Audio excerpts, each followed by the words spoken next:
মুর্শিদাবাদের কর্ণসুবর্ণে এবার স্থায়ী সমাধানের পথে হাঁটছে রেল। তারা চাইছে রেল গেটের বদলে লিমিটেড হাইট সাবওয়ে তৈরি করতে, আর এর জন্য প্রস্তাব পাঠানো হয়েছে মুর্শিদাবাদ জেলা প্রশাসনকে। গত 17 জুলাই মুর্শিদাবাদের কর্ণসুবর্ণে মর্মান্তিক দুর্ঘটনা ঘটেছিল। গোবিন্দপুর রেল গেটে ট্রেনের ধাক্কায় 4 জন স্কুল পড়ুয়া সহ 5 জনের মৃত্যু হয়।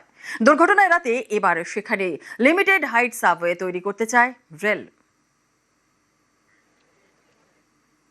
যেখানে দুর্ঘটনা ঘটেছিল সেখানে আমরা একটা চাইছি যে সেখানে একটা আন্ডারপাস, সেটার জন্য প্রপোজাল আমরা অলরেডি পাঠিয়েছি। দুর্ঘটনা ঘটার 2-3 দিনের মাথাতেই আমাদের কিন্তু ডিস্ট্রিক্ট ম্যাজিস্ট্রেট মুর্শিদাবাদ ওনার আন্ডার পরে ওনাকে আমরা অলরেডি পাঠিয়ে দিয়েছি প্রপোজাল।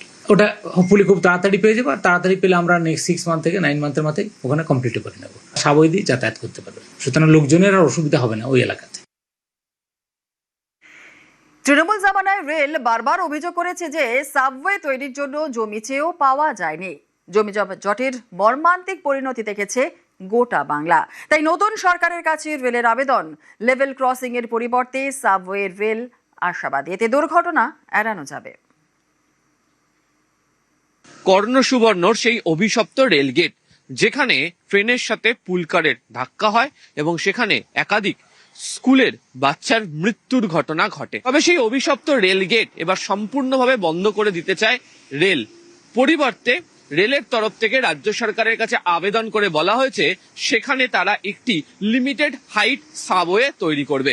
রাজ্য সরকারের কাছে ইতিমধ্যেই রেলের তরফ থেকে চিঠি চলে গিয়েছে। কর্ণসুবর্ণ থেকে খাগড়াঘাটের মাঝে আরো বেশ কতগুলি লেভেল ক্রসিং রয়েছে, সেখানেও লিমিটেড হাইট সাবওয়ে তৈরি করতে চেয়ে রাজ্যের কাছে আবেদন করেছিল রেল।